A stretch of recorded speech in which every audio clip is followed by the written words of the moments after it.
Anyway, tell me about the spin-off, the birth of Science of Cambridge. Well, it was first, the watch was done under the name Sinclair Instrument, and it was part owned by Clive and me. He had the majority. The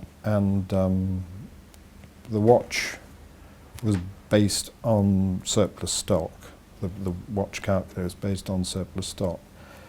But later on we were trying to use one of the programmable calculator chips to make something like a programmable microcomputer.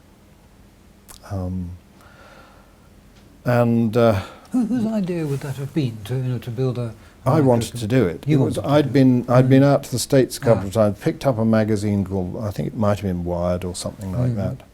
And there was somebody advertising, I think they were called something like Altair, a computer in a book.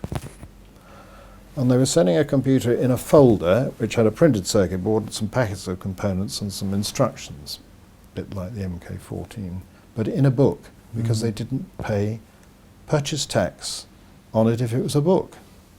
Well, it was a good way of keeping the price down a bit.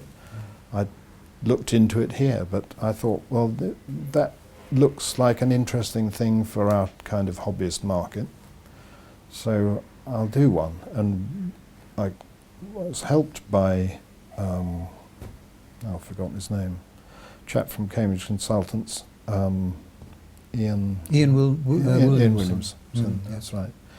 And he knocked something up based on the calculator chip.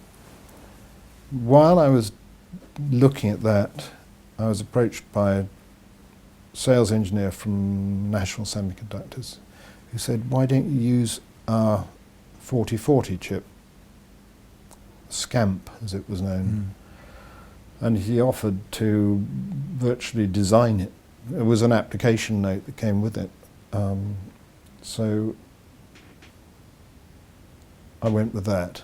And I laid out the board, and I have a friend of mine, David Johnson Davis, did a set of programs to go with it, simple programs. They had no storage. We had 256 bytes of memory, so you couldn't do an awful lot. And you had a hex keyboard, which sometimes worked well, but sometimes, if the conductive rubber that we used as the contacting mechanism was high resistance, it didn't work well. So we had some interesting customer observations on the keyboard and what we might do. It changed eventually. But this was the MK14. MK14. Yes. And MK14, it's not Mark 14, it stands for Microprocessor Kit with 14 components. That's how inventive we were with names, but everybody thought it was Mark 14. Yes, I don't know if you remember, but you gave me one of the earlier MK14 kits. The keyboard never worked. No, well, there you are. You've got one of the high resistance sheets of rubber. Sorry about that. But how successful was the MK14? That was brilliant, absolutely brilliant. We sold 90,000 of them.